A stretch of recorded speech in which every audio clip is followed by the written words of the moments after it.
بسم اللہ الرحمن الرحیم۔ السلام علیکم ورحمۃ اللہ وبرکاتہ۔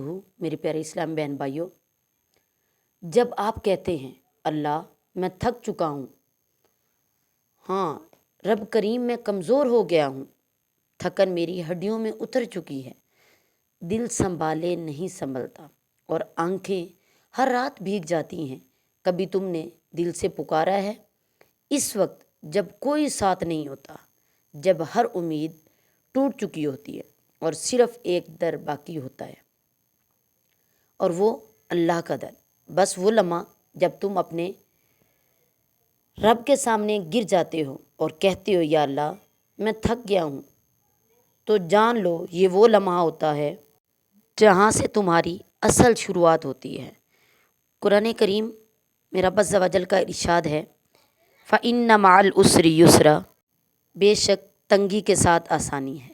جب بندہ اس قدر تھک جاتا ہے تو پھر رب کیا فرماتا ہے؟ بے شک تنگی کے ساتھ آسانی ہے۔ تم نے جب صبر کیا، جب کسی کو اپنا دکھ نہیں سنایا، جب خاموشی سے رب سے مانگا تو وہ سن رہا تھا، تمہارے آنسو، تمہارے سجدے، تمہاری خاموشی اور درد سب محفوظ کیے جاتے تھے۔ کبھی وہ وقت یاد کرو جب تم بالکل تنہا تھے، رب نے تمہیں سنبھالا تھا۔ آج پھر وہی رب ہے، بس تمہیں یقین رکھنے کی ضرورت۔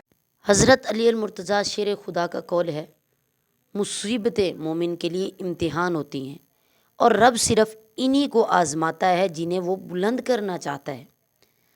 تم تھک ضرور گئے ہو لیکن ہارے نہیں ہو، کیونکہ جب اللہ کو اپنا بنا لے وہ کبھی خالی نہیں لوٹاتا۔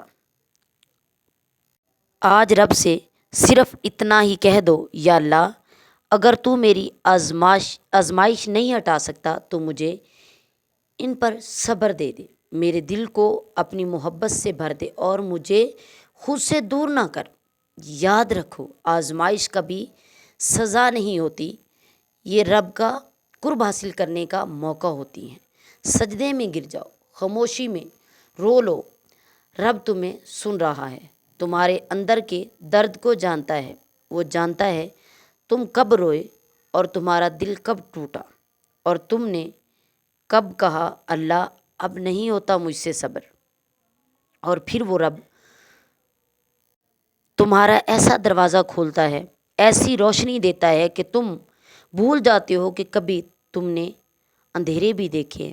تو اے دل کے تھکے ہوئے مسافر، بس یقین رکھو اللہ پر، یقین کے بعد کوئی تھکا ہوا نہیں رہتا، بس وہ ایک لمحہ آنے والا ہے جب سب دعائیں رنگ لائیں گی اور رب کہے گا اے میرے بندے،